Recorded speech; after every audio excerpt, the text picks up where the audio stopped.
మళ్ళీ కట్ అవుతే మనకు తెలియదు చూడాలి. అంటే ఎంతవరకు చెప్పాను నేను? మీకు ఎంతవరకు వినబడింది? నేను అలా చెప్పకపోతే ఎందుకో చూసానిలాగ.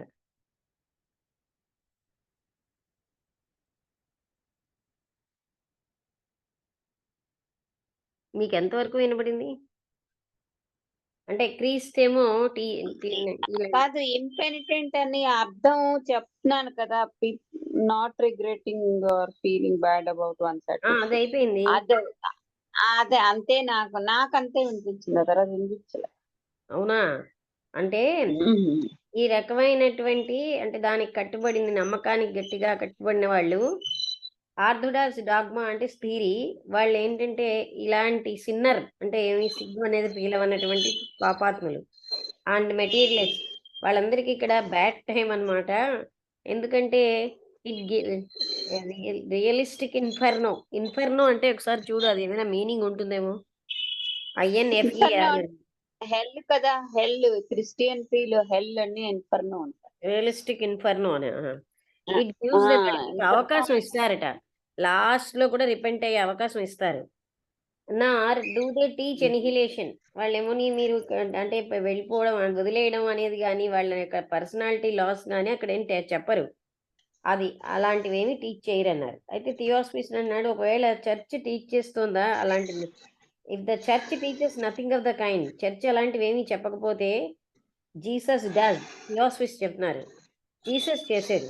And that is something to those ఎవరికైతే at least who places Christ higher than Christianity. Christianity కంటే క్రీస్తుని ఉన్నత స్థానంలో పెట్టిన వాళ్ళకి అది తెలుసు అంటున్నారు. Does Christ teach anything of the sort? క్రీస్తు అలాంటివేదైనా చెప్పాడా అంటే he does. And every well informed occultist and even kabbalist will tell you so. అంటే బాగా తెలుసున్న అక్కల్టిస్ట్ గాని, కాబలిస్ట్ గాని ఈ విషయాన్ని చెప్తారు. క్రీస్తు the fourth gospel at any rate teachers reincarnation.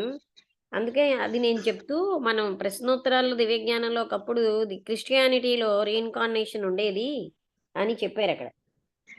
అందుకని reincarnation is also the annihilation of the personality.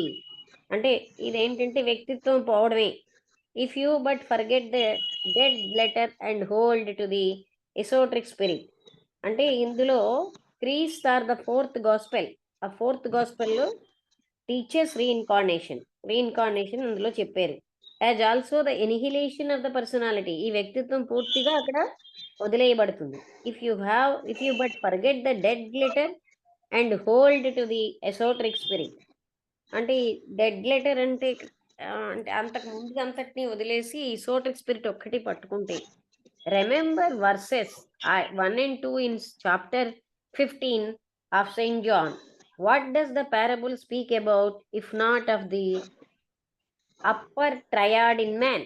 అంటే సెయింట్ జాన్ చెప్పినటువంటి దాంట్లో ఒక పారబుల్‌లో మనిషిలో ఉన్న ఆత్మబుద్ధి మనస్సు అన్నమాట అప్పర్ ట్రయాడ్. అది తప్ప ఇంకేం చెప్తున్నారు? Atma is the husbandman, the spiritual ego or buddhi బిస్టోస్ that vine while the animal and vital soul and the personality is the branch. I am the true vine and my father is the husbandman. అంటే అని ఆ వాక్యం ఉంది. దాని అర్థం చెప్తున్నారు. Every branch in me that beareth not fruit he taketh away. అంటే దేంట్లో అయితే ఫ్రూట్స్ లేవో ఆ ప్రతి బ్రాంచ్‌ని ఆయన తీసేసుకుంటాడని. As the branch cannot bear fruit of itself except it abide in the vine. ఇక్కడ I am the true vine. Vine అంటే సారాయి అంటే సారం అన్నమాట. I am the true vine and my father is the husbandman అని రాసుంది అందులో. ఇక్కడ ఆ హస్బాండ్ మ్యాన్ అనడంలో స్పిరిచ్యువల్ ఇగో అని చెప్పారు. Every branch in me that breath that beareth not fruit. ఏ బ్రాంచ్‌లో అయితే ఫ్రూట్ లేదో ఆ ఫ్రూట్ అది అతను తీసుకెళ్ళిపోతాడు.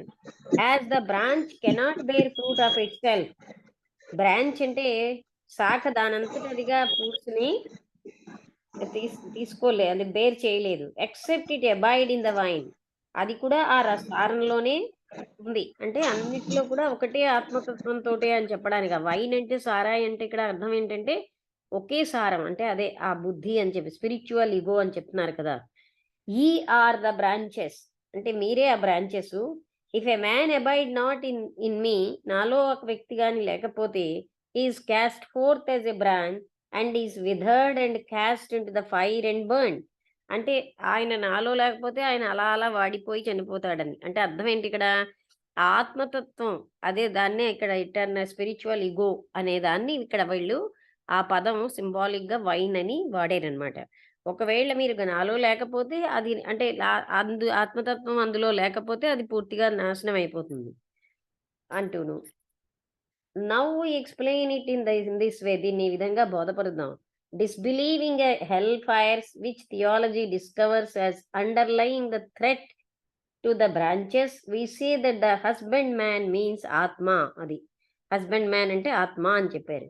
The symbol for the infinite impersonal principle, అదే మనం ఆత్మతత్వం అంటున్నాం కదా, దాన్ని వాళ్ళు హస్బెండ్ మ్యాన్ అన్నారు.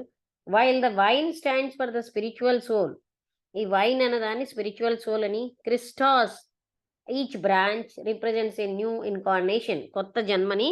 క్రిస్టాస్ అంటే ప్రతి బ్రాంచ్ వస్తూ ఉంటుంది, పళ్ళు ఫలాలు ఉంటాయి, ఫలం లేని బ్రాంచ్ అన్నదాన్ని ఆయన తీసుకుపోతాడు. ఇవన్నిటికి సింబాలిక్ మీనింగ్ అనమాట. అయితే ఎంక్వైరర్ అన్నాడు, but what proofs have you to support such N arbitrary interpretation? ఇలాంటి మీరు ఇంటర్ప్రిటేషన్ ఇస్తున్నారే, దీనికి ఏమిటి నిదర్శనాలు అని అడుగుతాడు. అంటే ఆయన అప్పుడు theosophist. Universal symbology is a warrant for its correctness and that it is not arbitrary. Arbitrary అంటే చూడు ఒకసారి ఏమిటి కరెక్ట్ గాను తెలుగులో? చూస్తాను. ఉం.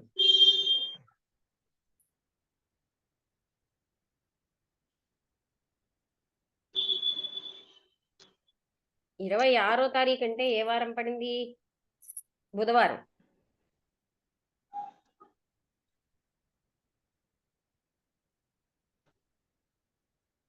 నేను అది పంపిస్తాను. నేను రాత్రి ఆయన పంపించారు.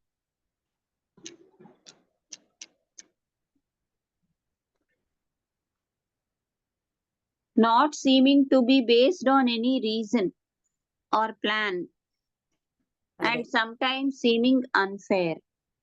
అన్ఫేర్. అది అంటే Seeming to be unfair, not seeming to be based on any reason. అదే దానికి ఏది రీజన్ లేనట్టుగా కనబడుతుంది అలా అన్నమాట. అంటే అది అందుకని అదేదో కరెక్ట్ కాదు అన్నట్టు కనబడుతుందని.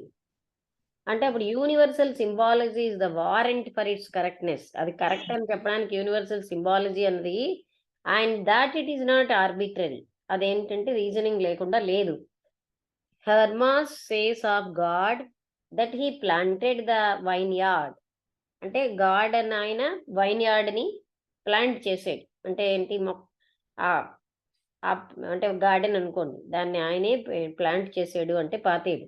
హీ క్రియేటెడ్ మ్యాన్ కైండ్ అంటే దాని అర్థం ఏంటంటే ఆయనే మానవాళ్ళంతటినీ సృష్టించాడు. In the Kabbalah it is shown that the aged of the aged or the long face plants a vineyard, the latter typifying mankind. Typifying ఆ టైపిఫైయింగ్. కబాలా వాళ్ళు ఏం చెప్తారంటే కాబలిస్టులు, it is shown aged of the aged అంటే ఎంతో పెద్దవాళ్ళు, are the long face అంటే పొడుగైన ముఖం. అంటే ఇక్కడ వీళ్ళు ఏమన్నా during the mysteries it is the hierophant the father who planted the vine. Every symbol has 7 keys to it. The disclosure of the pleroma was always called father. అతన్ని father అని పిలుస్తారు అని చెప్తున్నారు. అంటే మనకి వాళ్ళకి పదాల్లో తేడా ఉందంతే. That is he created mankind, ఆయనే మానవాళిని క్రియేట్ చేశాడు. In the Kabbalah it is shown aged of the aged అని, లేకపోతే లాంగ్ ఫేస్ అని చెప్పారు. ఇక్కడ లాంగ్ ఫేస్కి ఏంటో మరి అది స్టార్ ఇచ్చారు. కాదు, long face plants a vineyard. The latter అంటే లాంగ్ ఫేస్ ఏమో ఒక వైన్ యార్డ్ అని ప్లాంట్ చేస్తే, లేటర్ టిపిఫైయింగ్ మ్యాన్ కైండ్ మానవాళిని చూపిస్తున్నారు. And a vine meaning life, ఇక్కడ వైన్ అంటే లైఫ్ అని. The spirit of king Messiah is therefore shown as washing his garments in the vine from above. అంటే ఇక్కడ king మెస్సయ్యా అన్న spirit అనమాట, ఏం చెప్తున్నాడంటే తన బట్టలని ఆ వైన్‌లోని ఉతుక్కుంటున్నాడట. From above from the creation of the world. అంటే ఈ సృష్టి అది ఏంటి ఏదో జోహార్‌లో ఉంది అంటున్నాడు. And king Messiah is the ego purified by washing his garments. అంటే దుస్తుల్ని నేను వాష్ చేసుకుంటున్నానంటే ప్యూరిఫైడ్ ఇగోగా అక్కడ symbolism. His personalities in rebirth. అంటే జన్మలెత్తడం వల్ల ఆయన వ్యక్తిత్వాలన్నింటినీ పరిశుద్ధం చేసుకుంటున్నాడు. In the vine from above or buddhi అని. Adam or a dam is blood. The life of the flesh is in the blood. Nephesh soul. ఇదేంటంటే the life of the flesh is in the blood. ఇక్కడ blood అనేది కూడా ఏంటి నెఫెష్ అని soul అని చెప్పారు. అంటే ఇలాగ వాళ్ళ సింబాలిక్ లాంగ్వేజ్ కనుక మనకి అలా ఉంది కానీ కొంచెం తెలుస్తుంది. Lucy Levitic Leviticus 17 and Adam Kadmon is the only begotten. Now also plants a vineyard, the allegorical hotbed of future humanity. అంటే భవిష్యత్తుకు చెందినటువంటి మానవుల్ని ఆయన అది ఎలిగోరికల్ అంటే అలా చూపిస్తున్నారనమాట. ప్లాంట్ చేస్తున్నారు ప్లాంట్స్ని. As a consequence of the adoption of the same allegory we find it reproduced in the Nazarene codex. Nazarene వాళ్ళ దాంట్లో కూడా ఇలాంటిదే మనం చూస్తాం. 7 వైన్స్ ఆర్ ప్రొక్రియేటెడ్. 7 రకాలైన జీవితాలు ఉద్భవించబడ్డాయి. Which 7 vines are our 7 races. 7 vines 7 races తోటి వాళ్ళు పోల్చారు. 7 vines are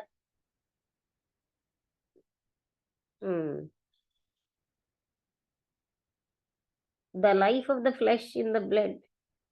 ego purified by washing his garments అది అయిపోయింది కదా. Now also plants a vineyard, the allegorical only begotten. Navo also plants a vineyard, the allegorical hotbed of future humanity. As a consequence, దీని ఫలితంగా of the adoption of the same allegory, we find it reproduced in the Nazarene Codex. Nazarene Codex లో కూడా ఇదే విధంగా ఉందిట. 7 wines అన్నవి procreated with 7 wines are our 7 races with their 7 saviors. 7 రకాల జాతులకి 7 రకాల సేవియర్స్ అంటే రక్షకులు ఉన్నారు. Or Buddhas which spring from లుకాబర్ జివో అండ్ ఫెరో ఆర్ పార్చా రాబా వాటర్స్ దెమ్. దీనికి ఏదో ఎక్కడో నోట్స్ ఇచ్చాడు, అంటే రాబా వాటర్స్ దెమ్ అని.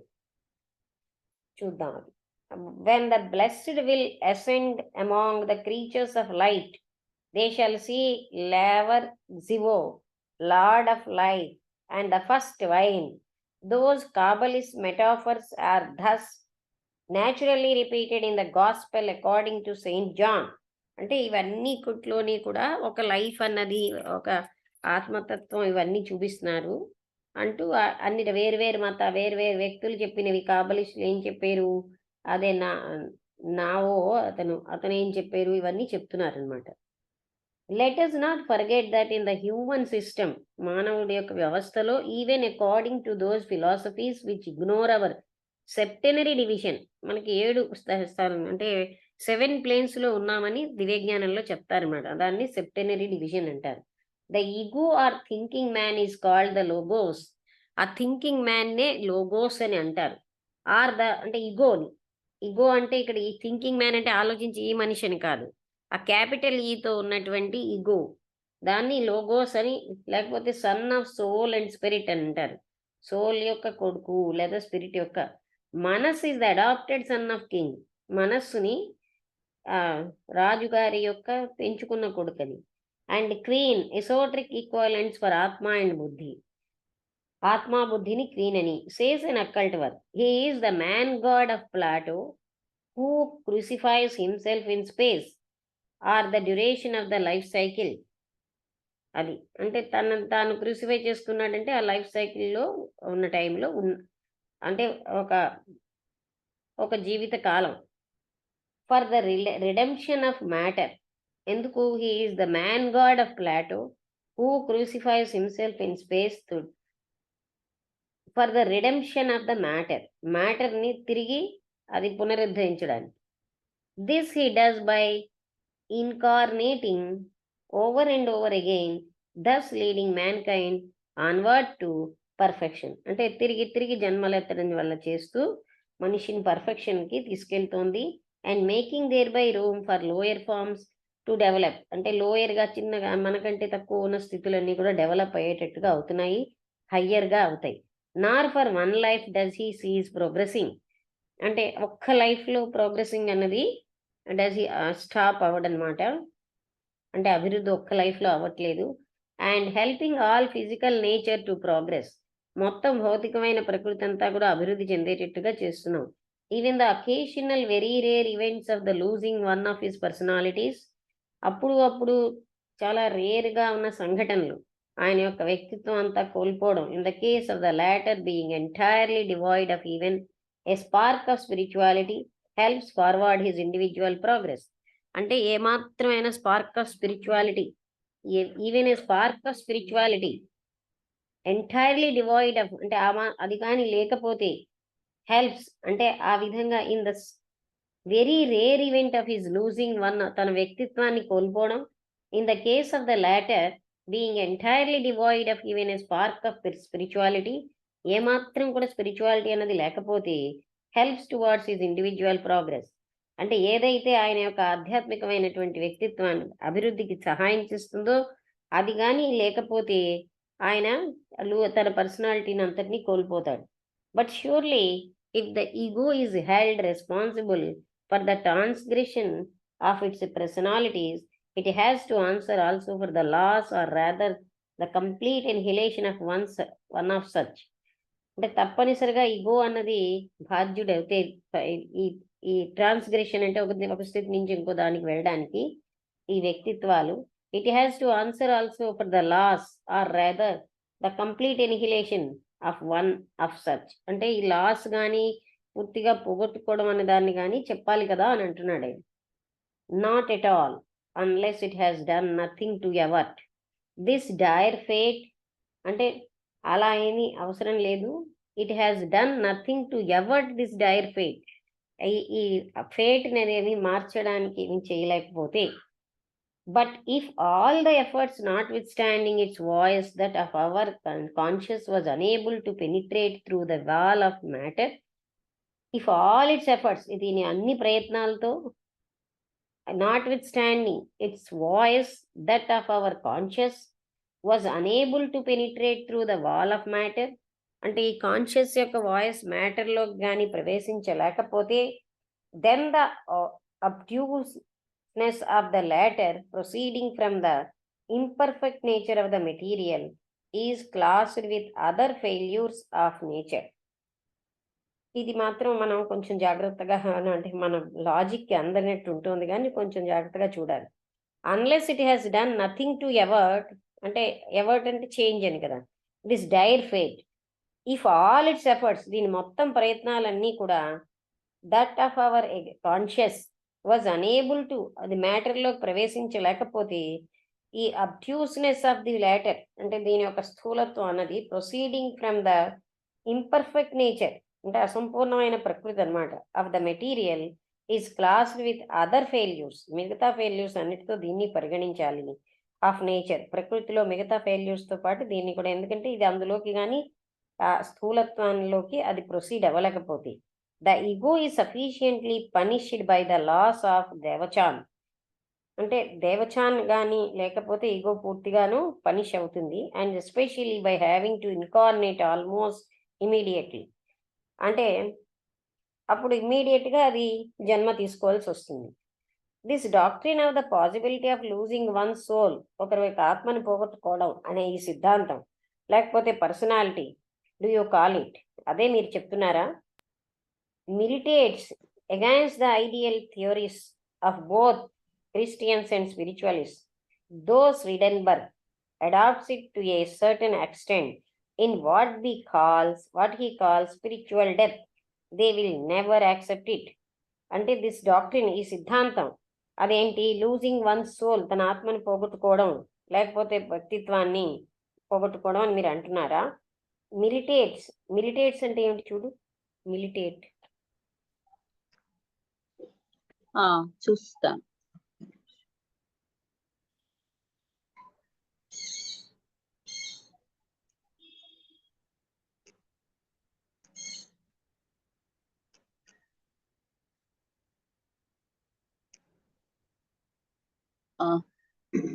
ఒక్క నిమిషం, ఏంటి రాలేదు.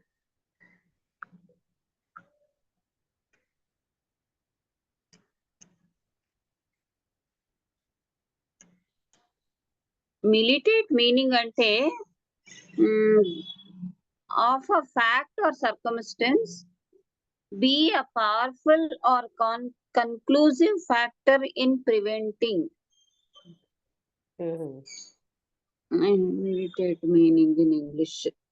అదే రాసింది. ఇది ఎలా అంటే వాళ్ళు అగైన్స్ట్ ది మిలిటేట్ అంటే పవర్ఫుల్ ఫ్యాక్టర్స్ అనేవి ఈ ఐడియల్ ప్రివెంట్ చేసేది. అది ప్రివెంట్ చేసేది. Christians and spiritualist, though Swedenborg adopts it to a certain extent, Swedenborg ఏమో కొంత వరకు దీన్ని అడాప్ట్ చేసుకున్నా సరే, in what he calls spiritual death they will never accept it, అంటే వాళ్ళు ఎప్పుడు కూడా దీన్ని యాక్సెప్ట్ చేయరు అని. అప్పుడు థియోసఫిస్ట్ అన్నాడు, this can in no way alter a fact in nature, ప్రకృతిలో ఉన్న ఫ్యాక్ట్ని ఇది ఏమాత్రం మార్చదు. If it be a fact, ఒకవేళ అదే కానీ ఫ్యాక్ట్ అవుతే, or prevent such a thing occasionally taking place, అప్పుడు జరిగేదాన్ని ఇది ఆపలేదు.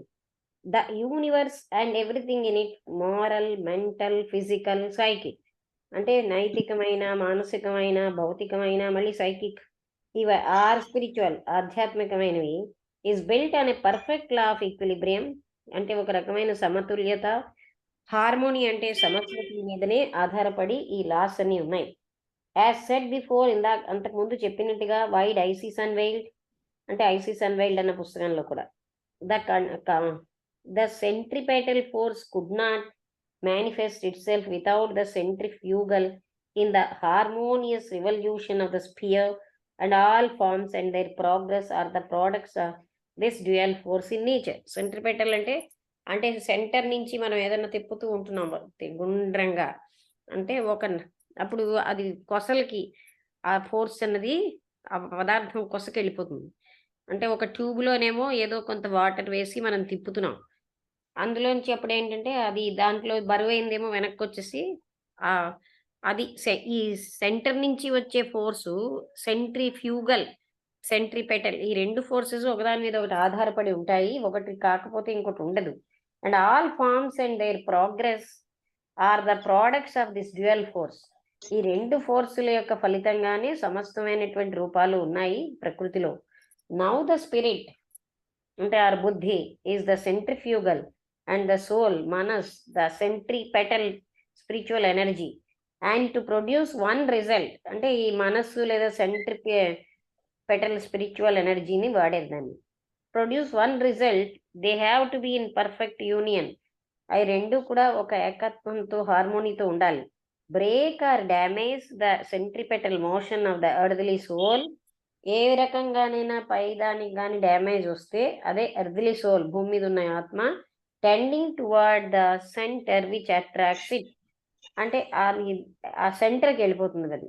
Arrest his progress by clogging it with a heavier weight of matter than it can bear, అంటే అది భరించే కంటే ఎక్కువ మ్యాటర్ తోటి అది దాని ప్రోగ్రెస్ ఆగిపోతుంది. దాన్ is fit for the దేవచానిక్ state and the harmony of the whole will, అంటే అవి దేవచానిక్ స్టేట్ కూడా ఫిట్ కాదు, ఈ సమరసత అంతా కదా, హూ విల్ బి డెస్ట్రాయిడ్, పోయి అది నాశనం అయిపోతుంది. Personal life or perhaps rather its ideal reflection, వ్యక్తిగత జీవితం కానీ దాని యొక్క రిఫ్లెక్షన్ కానీ can only be continued if sustained by the two fold force, ఈ రెండు రకాల ఫోర్సెస్ వల్లే అది సస్టైన్ అంటే నిలబడుతోంది. దట్ ఈ by the close union of Buddhi and Manas, అంటే బుద్ధి మనస్సు రెండు కలిసి ఉండడం బట్టే జరుగుతోంది. In every rebirth or personal life, ప్రతి జన్మలోని బుద్ధి మనస్సు కలిసి పనిచేయడం బట్టే ఈ వ్యక్తిగత జీవితం అనేది ఉంటుంది. కాల్డ్ ఇండిఫరెంట్లీ కామరూప అండ్ మాయావి రూప. దాన్నే కామరూపం అని మాయావి రూపం అని అంటాం, personal form. Spiritual efflorescence of which attaching itself to the ego, ఇది ఈగోకి అటాచ్ అయి ఉంటుంది. Follows it into Devachan, దేవచాన్లోకి ప్రవహిస్తుంది, అంటే నెక్స్ట్ దేవచాన్ అంటే స్వర్గం. And gives to the permanent individuality, శాశ్వతమైన వ్యక్తిత్వాన్ని ఇస్తుందన్నమాట. ఇట్స్ పర్సనల్ కలరింగ్ అంటే pro tem so to speak is carried off to remain in Kamaloka, అంటే దానికి వ్యక్తిగతమైనటువంటి అదే వాసన అవన్నీ కామలోకాలు ఉంటాయి. అండ్ టు బి గ్రాడ్యువల్లీ ఎనిహిలేటెడ్, అవి నెమ్మది నెమ్మదిగా పోతాయి. For it is after the death of the utterly depraved, అంటే ఈ మృత్యు అయిపోయిన తర్వాత the unspiritual and the wicked beyond redemption, అంటే ఇంకా రిడెంప్షన్ అంటే ఇంకా మరి ఉద్ధరణ లేనటువంటి వికెడ్, క్రూరమైనది, అంటే ఆత్మతత్వం లేనటువంటిది. That arrives the critical and supreme moment, దానికి క్రిటికల్ మూమెంట్కి వస్తుంది. If during life the ultimate and desperate effort of the inner self, మనస్సు అంటే జీవించే కాలంలో దాని ఎఫర్ట్ అనేది to unite something of the పర్సనాలిటీతో యునైట్ చేయాలన్నటువంటి ఎఫర్ట్ అనేది with its and the high glimmering ray of the divine Buddhi is థ్వాటెడ్, అంటే లైఫ్ టైంలోనే దాని యొక్క ఉన్నతమైన తత్వంతో దాన్ని యూనియన్ చేయడం అనేది థ్వాటెడ్. అంటే ఏంటి? థ్వాట్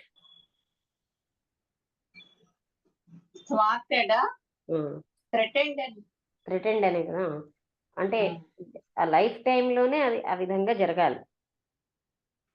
if this ray is allowed to be more and more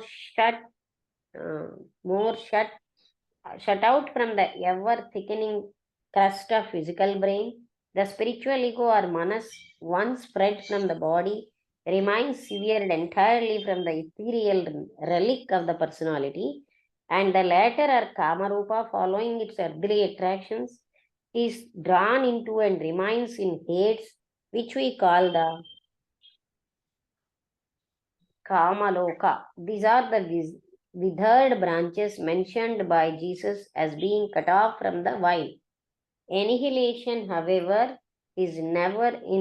ఈ ప్యాసేజ్ వాళ్ళకి వదిలేద్దాం, రేపు చెప్పుకుందాం. ఇక్కడ కొంచెం డ్రైగా ఉంది. అంటే ఈ పదాలు వీళ్ళ యొక్క హిడెన్ మీనింగ్స్ ఇవన్నీ మనకు పరిచయం కావు గనక అలా ఉంది.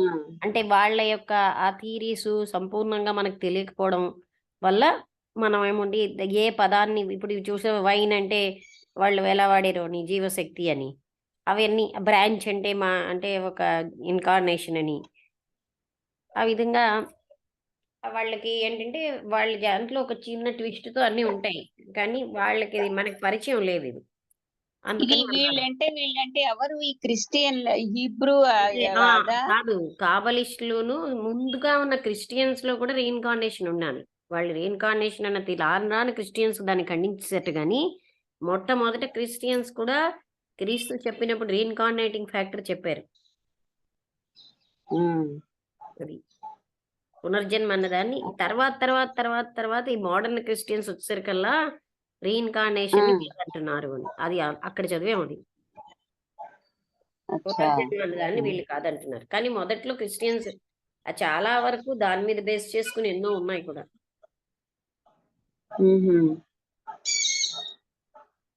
అంటే ఇప్పుడు రీఇన్కార్నేషన్ అంటే పునర్జన్మ అని కదా, అంటే క్రైస్తు తాలూకా ఇది ఉంటుంది కదా, దాని పేరేమిటి, రిజరెక్షన్ ఉంటుంది కదా, రెండోసారి పోయిన మూడో రోజు మళ్ళీ రిజరెక్ట్ అవుతాడు. మొట్టమొదట్లో రీఇన్కార్నేషన్ చెప్పాడు. అది మొదట్లో వీళ్ళందరూ క్రిస్టియానిటీలో రీఇన్కార్నేషన్ ఉండేది. తర్వాత ఇంకా చాలా కాలం ఉండేది. తర్వాత వీళ్ళు కాదన్నారు, అలాగని వచ్చింది. ఇప్పుడు రీఇన్కార్నేషన్ లేదంటారు వాళ్ళు. క్రీస్తుకి రీఇన్కార్నేషన్ కాదు, రీఇన్కార్నేషన్ ని తర్వాత ఇప్పుడు చూడు ఎలా అయితే మనం జాతులు అన్నవి ఖచ్చితంగా పెట్టేసుకున్నాం, ఒకప్పుడు జాతులు అన్నవే లేవు, అంటే హార్డ్ అండ్ ఫాస్ట్ గా అలాగా. అలా మార్పులు వచ్చేస్తాయి కదా కొన్నాళ్ళకి. ఇప్పుడు వాళ్ళు పునర్జన్మ అన్నదాన్ని ఖండిస్తున్నారు. అది. అయితే మనకి వాళ్ళ యొక్క సిద్ధాంతం పూర్తిగాను ఆ పేర్లు పరిచయం కావు గనుక మనకు అలా అనిపిస్తుంది. అందుకే కొంత చదివేసి వదిలేయడమే బెటర్ అనిపిస్తుంది నాకు. అంటే ఆ, మనం ఎంత బోధపరిచినా అది మనకు అర్థం కాకపోతే అటు అది తెలియాలి, దాంతో ఇక్కడ పోల్చుకోగలగాలి. అందుకే విధి జ్ఞానంలో అన్ని రకాల మతాలు అంటే కాబలిస్టులు కూడా చాలా వాళ్ళు టాలీ చేసుకునేవారు. బ్లావెట్స్ కి తన రీడింగ్స్ ఈజిప్షియన్స్ వాళ్ళతోటి అక్కడ ఉన్నటువంటి బాగా లోతైన జ్ఞానం ఉన్న వాళ్ళతోటి వీళ్ళు అందరూ టాలీ చేసుకునేవారు వాళ్ళ రికార్డింగ్స్. అక్కడేం పుస్తకాలు ఉండేవి ఉమ్, కాదు కదా! వాళ్ళకి ఇలా అనిపించింది పైనుంచి వాళ్ళ రెవల్యూషన్ ఇలా వచ్చిందని ఒకళ్ళకొకళ్ళు టాలీ చేసుకునేవారు. ఉమ్, ఇప్పుడంటే మనకు అల్ల పుస్తకం, ఇల్ల పుస్తకం ఉన్నాయి. అప్పుడు వాళ్ళు అలా కాదనమాట. ఆ వచ్చినటువంటి అంటే ప్యూర్ స్పిరిట్స్ తోటి వాళ్ళకి రివిలేషన్స్ వచ్చేవి. అవి సరిపోయేవి. వాళ్ళు ఒకళ్ళతో ఒకళ్ళు చేసుకుంటే. చాలా వరకు సరిపోతుండేవి. సో, ఇక్కడికి ఆపేస్తాను ఇవాళ. ఆ, ఓకే, సరే.